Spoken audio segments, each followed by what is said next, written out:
Okay, so welcome to the section. Today we're going to talk about API communication. Really fun. So my name is Yuxiong Wu. If you have difficulty to pronounce my first name, feel free to call me Ethan. So I'm engineering lead at Habu, in charge of the UI right now. And I'm Alex with boombox on the front end team, and we'll be talking about some migrations we did and kind of how we communicate with APIs. all the fun stuff. Yeah. So just have some background, fundamental front-end technology, HTML, CSS, and JavaScript, right? But if you don't have data, you don't have to work, right? Then you can call it a day and go home. Because UI is all about rendering stuff, and then where the stuff come from? Backend server, right? So okay. Then talking about the backend server, so how are you going to get the data for API call? So JavaScript had these three, not JavaScript though.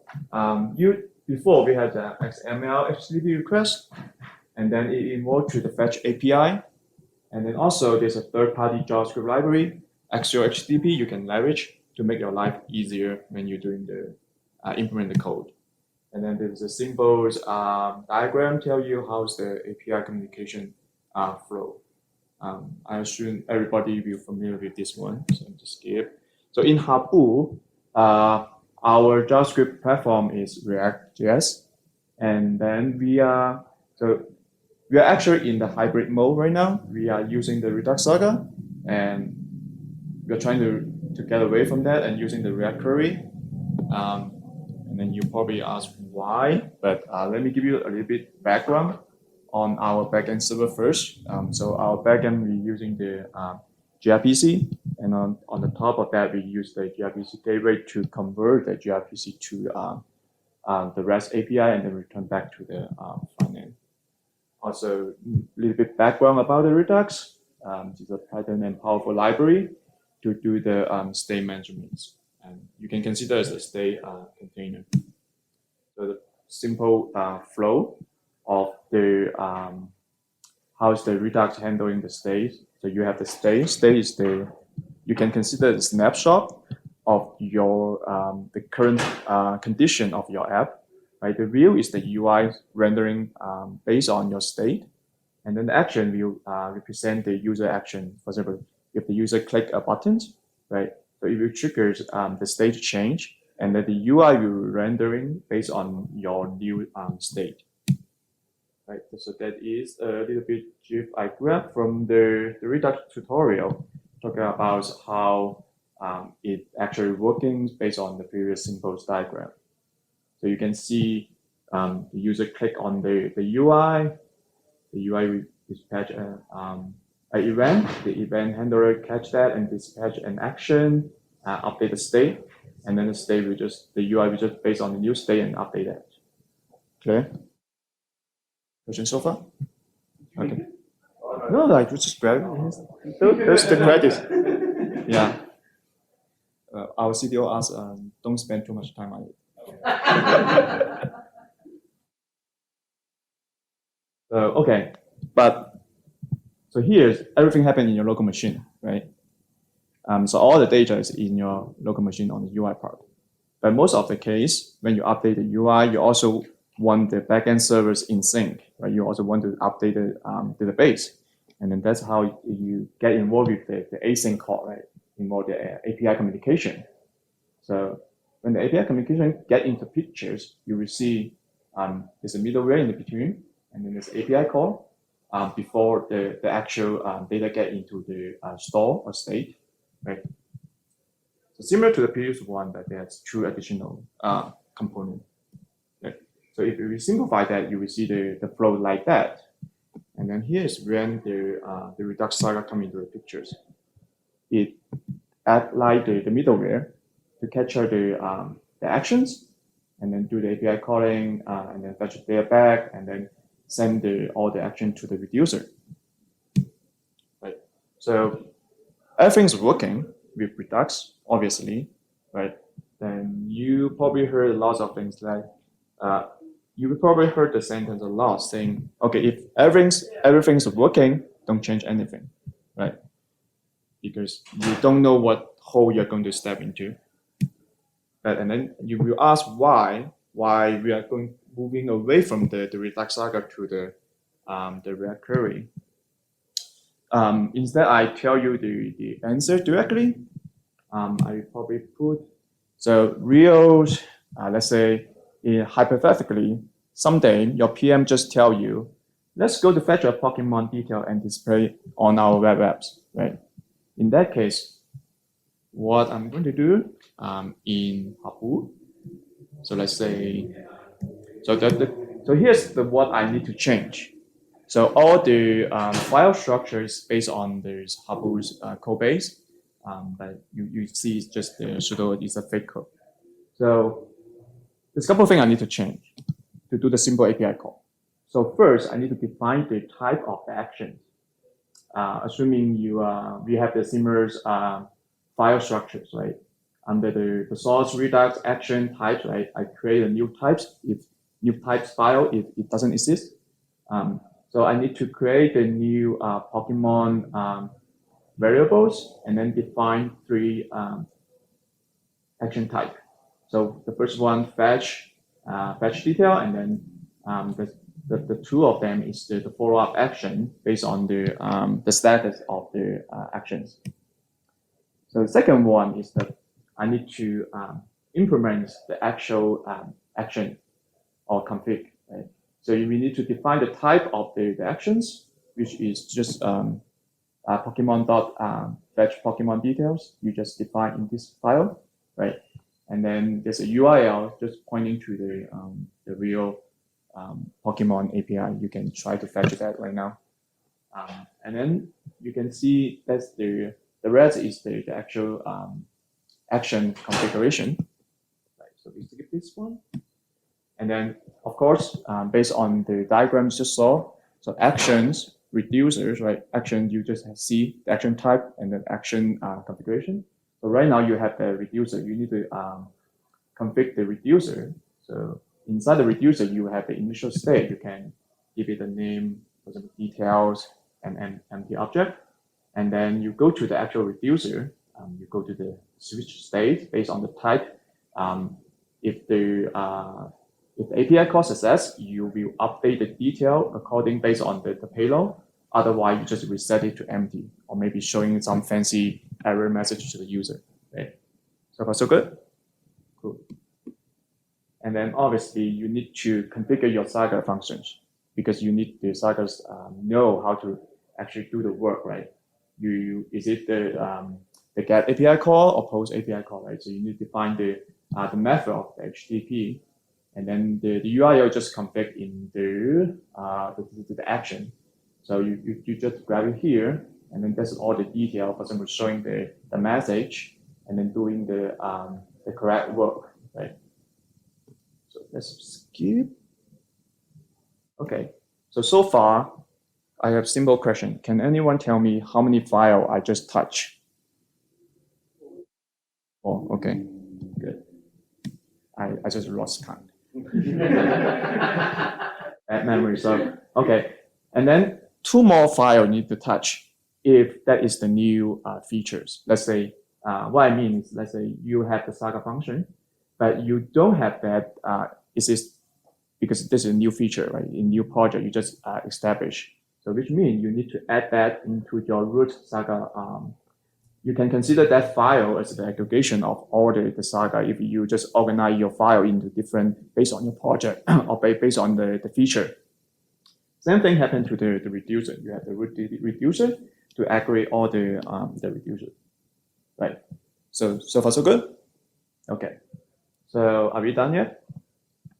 Kind of. We done the configuration part, but we are not on the part that we actually using the data in our UI component. So, yeah. Okay. So we've done the configuration, and then here's the real the logic in the UI component when you want to use that in the component you're rendering to the user, right? So you use the selector to get the state or to get the actual detail of the Pokemon, and then you're using the use effect to update your local state. No, actually no. So you're using the user effect to make the dispatch to actually call the API. right? So once you get the data back, it will update the Pokemon detail constant automatically. Okay, so based on that, how do you feel about using the Redux to make the API call? Okay, smooth, overwhelming, too much code to write, easy to make a mistake or miss a file. Okay, yeah, that's exactly what I'm thinking, right? Cumbersome configuration, especially is not a good developer's experience. I'm not saying the Redux is bad, it's a really powerful tool, but it's not the right tool to do the API communication, especially in this part, right? So what I want if I, as a developer, if I want to make an API call, right? I just want, okay, I have the URL, I know the method, right? And then go fetch the data for me. So if I'm using the React query, I need to implement the Pokemon API or the API file, right? So it's quite straightforward, you can see. So you set up the local data, right? You use the use query here, and then the next line will be the key for the data. So if you use for the cache later, you can for example use that key as the key to cache your data, and then later if the data change, you can also use the same key to manually set your data dirty, and then trigger a refresh. And the next slide just similar to the Redux saga, right? You give the URL, and we in Habu we use Axios to do all the API call. Get fetch is easier. So the enable is really good because you make sure you have to pass the name here to actually trigger the API call. Similar, if you don't have the name, maybe you have the ID for the entity. So you make sure you pass the ID here before you trigger the API call. So you won't see something like sometime you make an API call to the Pokemon API /v2 /Pokemon and then you saying undefined in your dev tool. Okay, and that's all for the configuration. We are done. And then on the real use case, it's similar to when you're using the Redux. It's a little bit different. But the good thing is right here, right now, you can actually keep track of all the status of your API call. So you can know if the API call is success or not. You can also know is it error out, and then you will get the data back, right? You can also assign the data to the constant. So here's the constant name. So you can use that in the UI. So you've been comparing to the Redux saga. So you can see it's always much simpler, right? You only need to touch 2 files. In the Redux saga case, maybe you need to touch 7 or 8 files, right? Good developers experience, and then always it will increase your productivity. Okay. Questions? Yeah, I have a question. So when you were using Redux Saga, right? Yeah. All the data from the API was stored in a rigid store. Yes. So if you have multiple pages and cards for using this data, right. Call. Do you use query connected to? No. I will argue that it's not necessary all the data need to go to the store state, right? Because when you put the data in the global state, it's really good if you need to share the data across the component. But if all your components belong to the same node tree, you don't need to pass around. You can use the React use context to pass down the data, right? So it's not necessary need to go to that path. But if you need, you can also leverage on the Redux, right? You grab the data. Yeah, you grab the data here, and then you dispatch and set your state. Yeah, I just want to call you out because it's one of the big shit. Right. Those two bits of Saga and yeah. Also moving away from everything in Redux store. It's not moving away. I will say, understand what kind of problem you're trying to solve, right?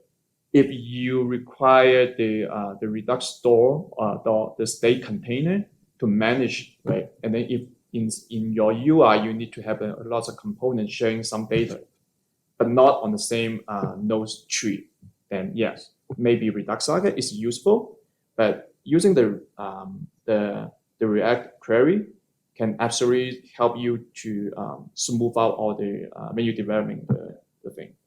Yeah. And also the alternative is the RTK. Yeah, it's similar to that. I just check it out. So depending on which one you want to use. And then the React query, they just upgrade from V4 to V5. Right now they call it 10 stack, right? And then they're including more. So yeah, React query is just one component of that. They also trying to do some visualization, chart, or stuff. Okay. That's pretty much wrap the section I have. So I will just wait for Alex to finish this section and then open to questions.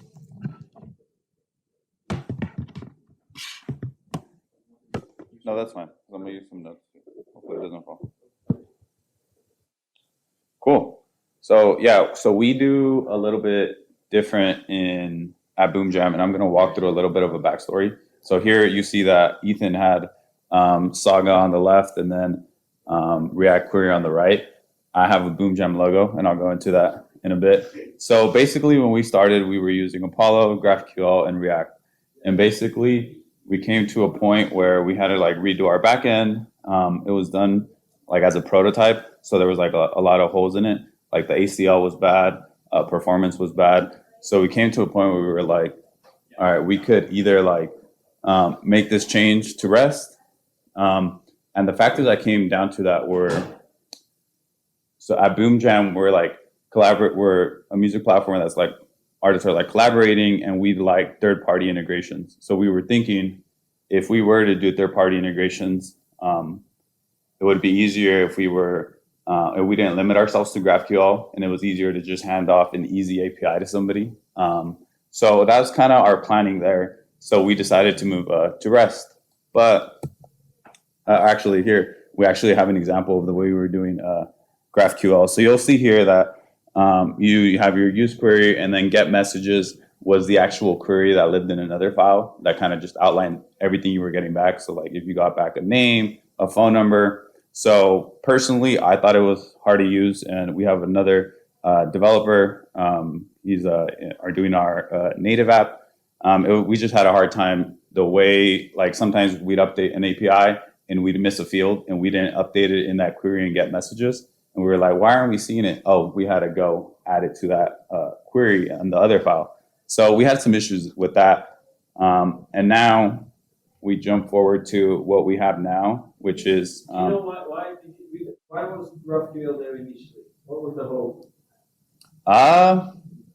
So that was before I got there, but maybe Max has some. I have no idea. Yeah.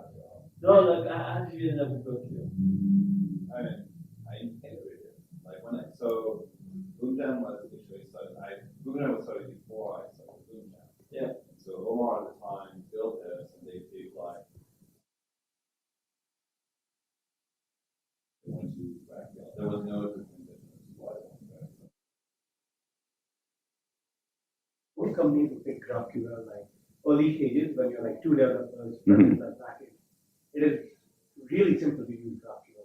Yeah. You have two APIs, three APIs. It's really simple to use. Yeah. It doesn't fail. Less APIs, a strong coupling of your schema back and forth. So that's actually what we have to fight for. Yeah. We're like, oh, we want a new checkbox. Well, we have a million. Yeah. Maybe it's more complicated. Right. So you need to have a good schema on the database. So if your database schema is crap, then all this was going all the way down. So Exactly. the naming of the problem, everything was just done. Okay. Yeah. So we have very similar situation stands out. And I mean, I'm not an expert in GraphQL, but my simple thinking is that the one place that it would make a lot of sense is if you have a client that needs to do a lot of analytics, right? And if you have to show a lot of flows of a graph or something, you don't have to build every single new REST or every single new query you want to generate. It can be a little bit more flexible. But anything other than that, I haven't found a reason why GraphQL. Is it a graphical kind of a structure that you're. And you want to query the data in many different ways, and then instead of building a REST point, an endpoint for every one of the ways you want to. Yeah, you just Yeah, create like one there are endpoint. different filters, different, Yeah. like, you know, sort by,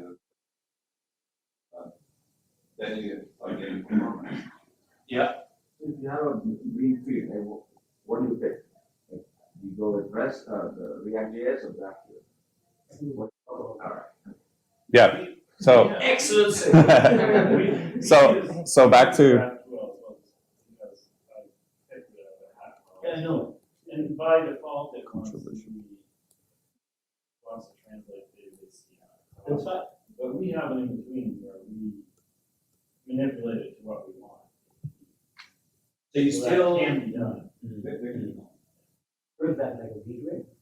No, I mean, it's all in Python. It's within Python. We have, I actually have not really looked at it, but we do have a translation layer within Python where we define what we want it to look like and run the queries however we need to run them, not letting GraphQL just run its own query. Yeah, so you parse, basically do the layer of parsing, do whatever you want with it. You're just creating a simpler interface for the front end, but then the back end, you just guarantee the performance. Cool. Yeah. So basically, I think we had around like 60 to 70 endpoints that we ended up migrating at the end of the day. So it was a pretty big migration. And we actually ended up with this super cool thing that made our lives easier. Was now when we wanted to hit an API, we have, this is kind of small, but we basically have a list of the different APIs we can hit here. And so we have profiles, notification, messages. So we just go there, we kind of see what we need to send up to it, what parameters it needs. And it's pretty simple like that. And we actually created this. So this is where it gets interesting. So Habu's using Saga, and we're actually using something that we have that Max actually made for us, and we just call it BoomGem UI Utils.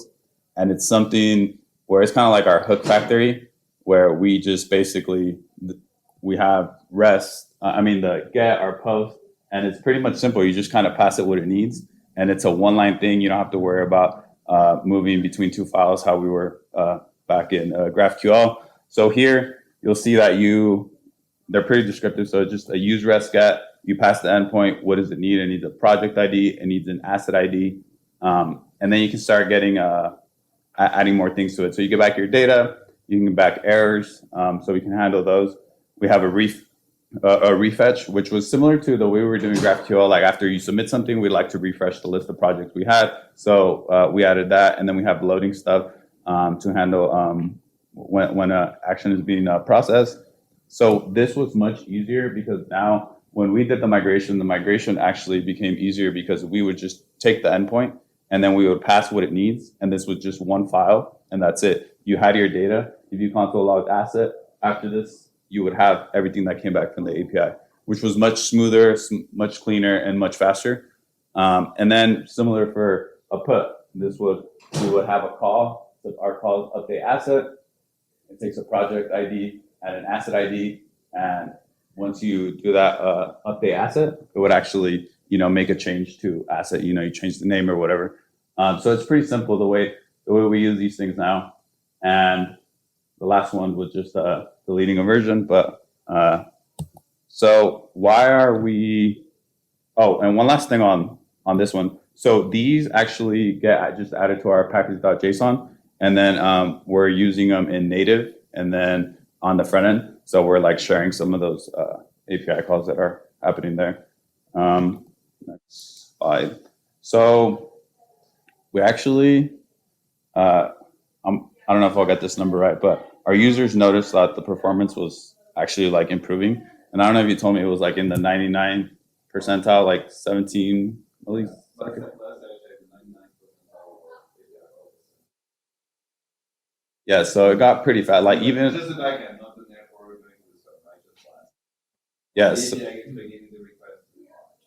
yeah. So like our users were like able to like I don't know if it came through like feedback or something, but we got users that were saying like, oh, your platform is much faster, which was great.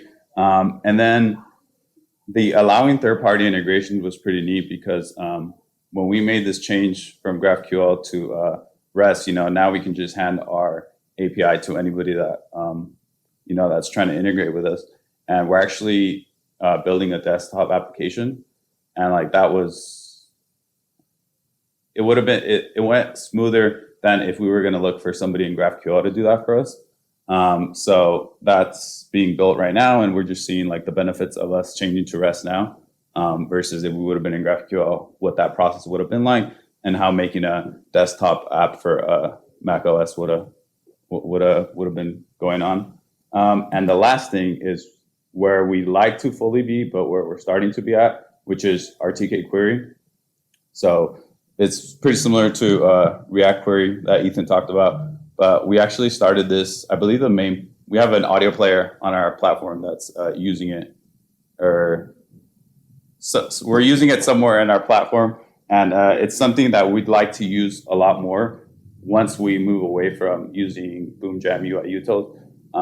That project, BoomJam UI utils, actually I feel like it took off pretty fast. Like we started with like a get and then a post, and then we started adding refetch and errors, and then is loading, and then we started adding like some skip conditions, and now it's a pretty nice, well documented repo that we have going on there. So yeah, that's kind of where we're at. So it's a little bit different from going from Saga to React query.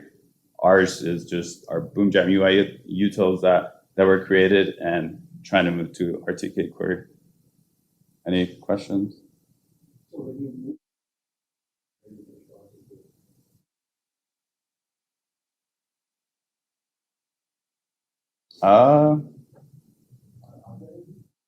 Good question, Max.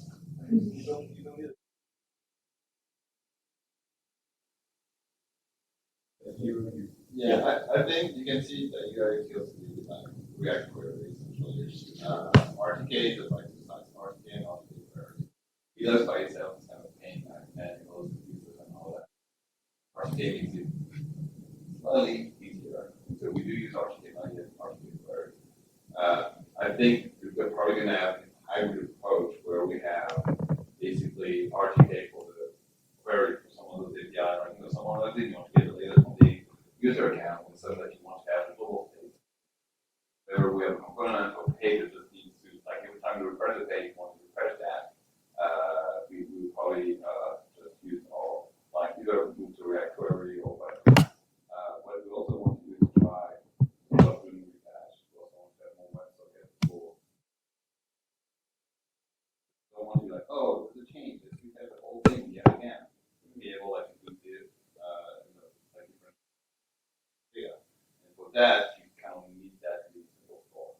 So I think over time, for like a year, a lot more will be simple. So be able to not have to pull the whole data.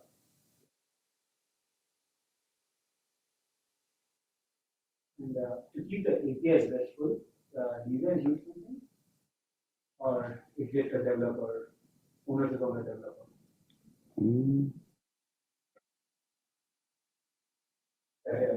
Yeah, no. Developer. Or if the I was like C0.1. But yeah, I think right now we have like 90 endpoints. Yeah. Like we had 70 endpoints. Yeah. And that makes crashing hard.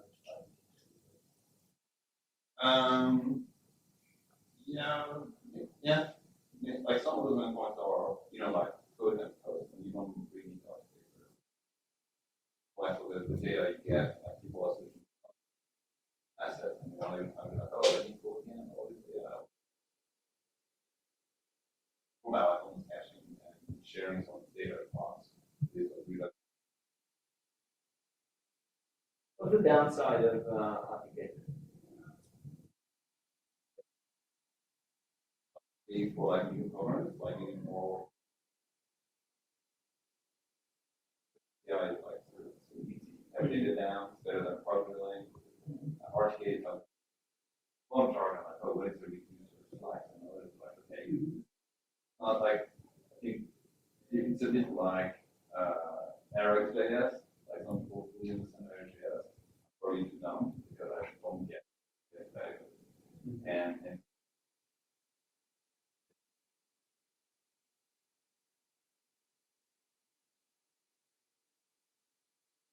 yeah, just do dispatch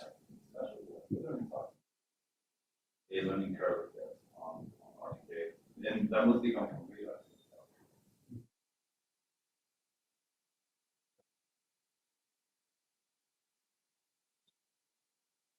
Otherwise, if you put everything into the state, you become a mass. It'll go either way because you are going to store that data somewhere, so everything on the browser is ready. Could stay there, that either. That's a massive, right? Like going through that dispatch and the asynchronicity, it takes a little learning curve. In the Redux tutorial that they came up with, there's much after.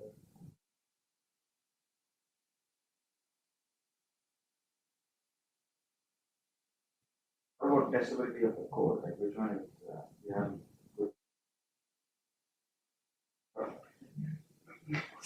No, Yeah, Redux is definitely. really so RTK query and RTK, both of them are Redux as a state, right? So it's an object. It's very unique. It will be easier to write into this state, right? Yeah, it's very easy to write test for that. Remember, like you could write a configuration and the test was just generated. That's one of these things that you can write a configuration and all the data tests just generated. So what differences between local and staging problem Redux? How is it create local? It's so fine, right? It's just how you store your data, like whether you want it as one slice on the heap, or you want it in the DOM mode. So depends. Most browsers use the engine and the always store the data. So you can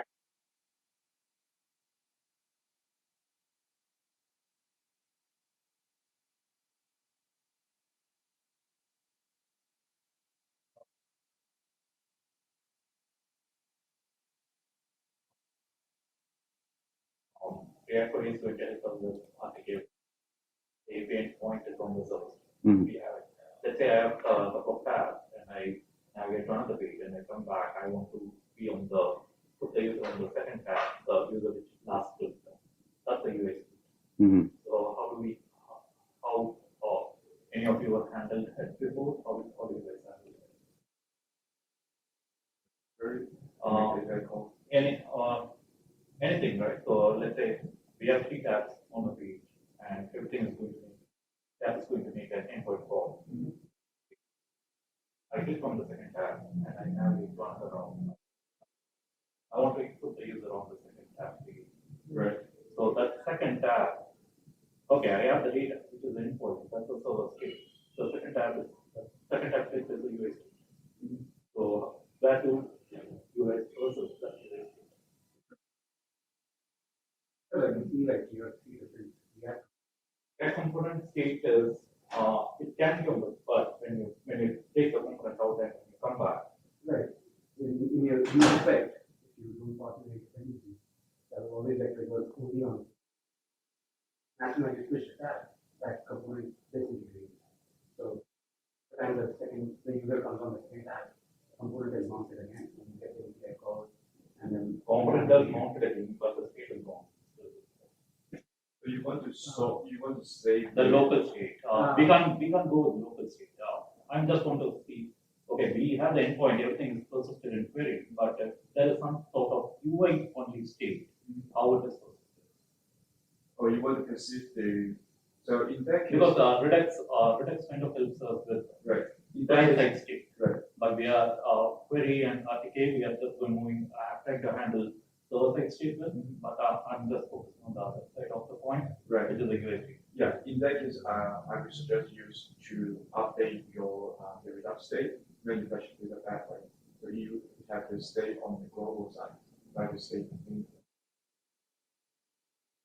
So we need to have global and so is it like Redux and query together? Because you are switching tab and then you want to remember the previous state. Yeah. That's why you need to use the Redux. Okay. If you don't need to remember things, something like you just write and forgot, so you just using the simple with that. That's a combination. Yeah. Cool. Any other questions for Ethan or Ryan?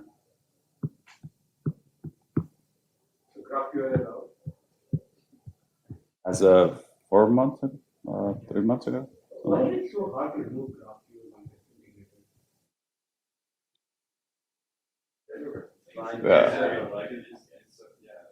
Like for us, it took a long time. Like we started moving all the.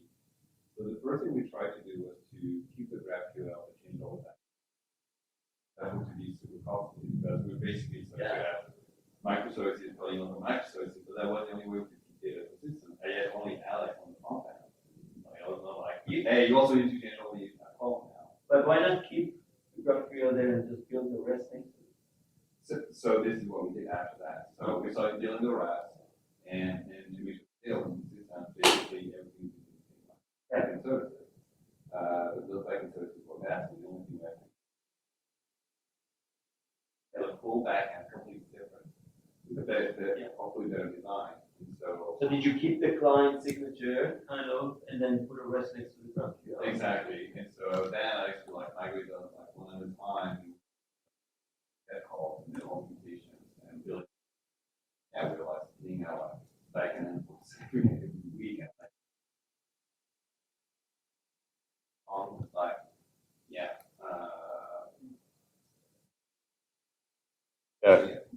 Yeah, because we started off with like the get stuff, and at that point, like even if you like hit like the API, you'd see like fields like old ID because we still needed IDs because we hadn't migrated the mutations. So like for a while there was like fields in there that weren't needed, and then once we got into the migrations, then we could get rid of like old ID 147, like whatever that. So Yeah. GraphQL also does mutations and. Yeah, yeah. So we had to keep the ID because since we migrated all the get stuff first and then the mutations, like so things wouldn't break, we just kept those IDs in there and we're using them still. Where do you put the mutations once you move away from GraphQL? What do you mean? It's just The transformations for the data that comes from the data. so we. What was that? In the backend, no? Yeah, they're just like quick posts. Yeah.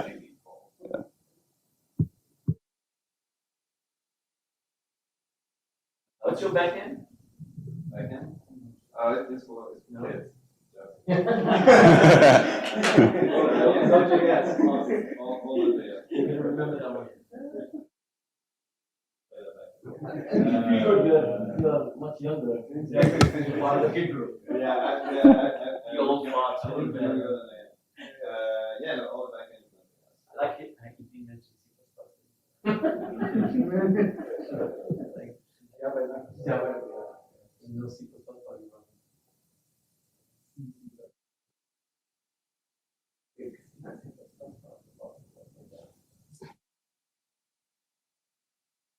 Cool. Thank you. Thank you.